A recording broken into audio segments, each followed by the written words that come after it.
Mari kita tinjau kondisi pertama.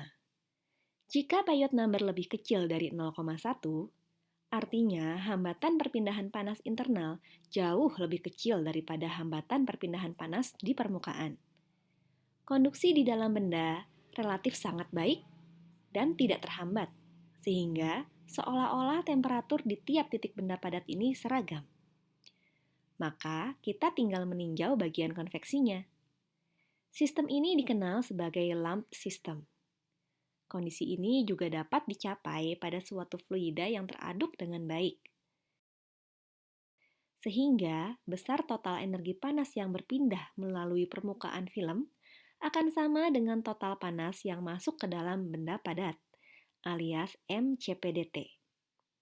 Persamaan ini memungkinkan karena kita menganggap temperatur di setiap bagian benda padat selalu seragam, sehingga tidak ada variabel posisi dalam persamaan ini.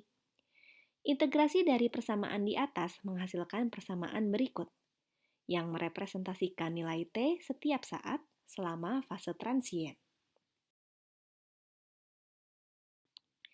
Kondisi kedua, jika period number berada di antara 0,1 dan 40, maka hambatan konduksi internal maupun hambatan konvektif di permukaan harus diperhitungkan. Bagaimana cara menyelesaikan kasusnya? Secara analitik, kita dapat menurunkan rumus dengan memasukkan syarat-syarat batas pada sistem. Namun, cara ini sangat memakan waktu. Untungnya, Gurney dan Lurie menyusun diagram yang mempermudah kita untuk menentukan temperatur di setiap titik objek pada perpindahan panas transien. Kalian hanya perlu menentukan terlebih dahulu bilangan-bilangan tak berdimensi sesuai dengan bentuk objek yang ditinjau. Gurney and Lurie chart tersedia untuk plat datar, silinder panjang, dan bola. Perhatikan ya, nilai karakteristik dimensi untuk masing-masing bentuk tentunya berbeda. Nilai X adalah posisi yang ingin kita tentukan temperaturnya.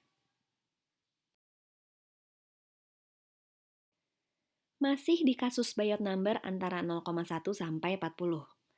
Dalam banyak kasus, pusat objek seringkali menjadi perhatian utama karena merupakan titik terakhir yang mencapai temperatur yang diharapkan.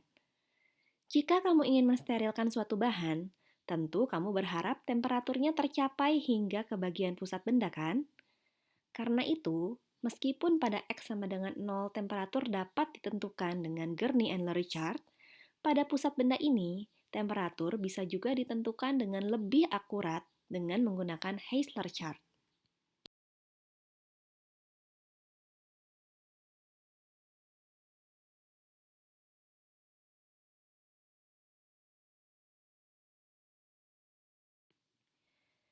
Pada Gurney and Lurie chart maupun Heisler chart tadi, titik yang ingin kita ketahui hanya pada sumbu X saja atau sumbu R saja.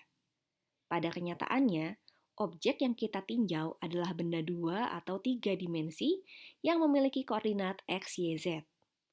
Bagaimana cara menyelesaikan persoalannya?